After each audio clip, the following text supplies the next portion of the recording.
instrument that the gauchos in Argentina, long time, they were using to catch animals, exactly.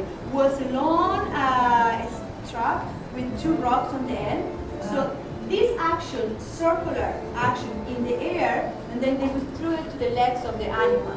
That instrument is called boleadora, because this action. So in Argentine tango, people didn't sit down and try to find names and then steps. Everything was organic, happening in the dance floor. And then when they have to communicate it, they have to name it. So every Argentine tango step or vocabulary looks like something related to the culture, right? They find similarities. So why I'm telling you all of that? Because if you don't give me the sensation of boleo, doesn't matter how good you technically do things, you're not doing boleo. Because you have to have the feeling that you are really shaking that leg into circular concept, okay? So boleo is very much a pivot action. So this is what I use boleo as an excuse. What I really focus tonight is you learn how to pivot, okay? Come a little more forward. I'm a good girl. No worries. And I'm married, so it's nothing else I can do. Good. So if I have my feet into the neutral position, my shoulders in front of the mirror, all right? I will have this action. This action. So I'm pivoting where? Into the axis. And my shoulders try to resist. We did that separately, right? Now we're going to play your foot together. Do that a couple more times. Feel your shoulders stay and you find a pivot. Into the axis. Into the axis. Weight in one foot. Change to the right. Same thing. My left shoulder really stay there and we go. 1. Come back. And 2. Come on, more energy in your feet. And 1. And 2. Come on, everybody. Energy. And 3. And 4. Don't do extra things. You just did everything before. Don't add in more bending. Don't add in nothing. Don't move your hips. Don't do things that I didn't tell you. Okay. Change way to the left. One more time. If you might go like tiny, it's worse. It's okay, right? So what I want to do is be honest that you pivot, and that is active the other leg. That pivot is making the action. Okay, not the free leg. So go. 1, 2, and go. 2 and go. 2 and go. And change. And 1. And pivot and pivot. Hold on the shoulder if you can. And pivot and pivot and. If you have to do it, know your partner has to move you. He's going to indicate where we're going. But you understand that you have this opportunity of moving your own body. How wonderful is that, okay? So, and more is understanding how, yes, and when. To the other side, same thing, soft knee, and kick, come back. Kick, come back. Kick, come back. Kick. Of course, when you're sitting back, you're not going to be able to move that. So this is another reason why I'm asking you to please get it. The side of the side of the right.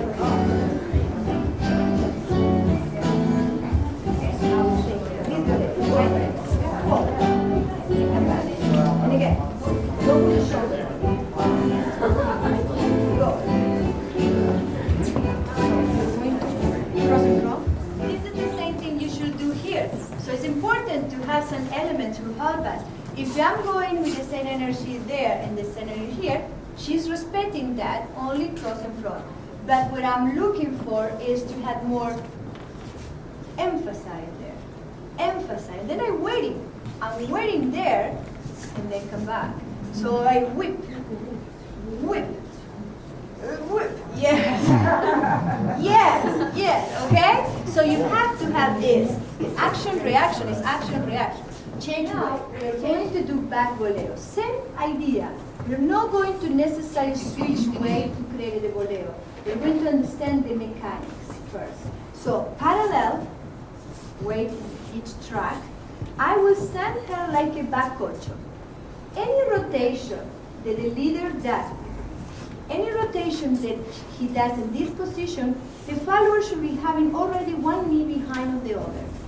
One knee behind of the other. Yes, and one foot close to the other. Exactly. She doesn't know if we are going to walk, right? Or if we are going to change the energy into boleo. So you don't know until the return, not to begin. Because the boleo original came from the interruption of back ocho. See? So I was planning to go there, but something happened. Yes, and I changed the direction. So I changed the dynamic, and that created an action.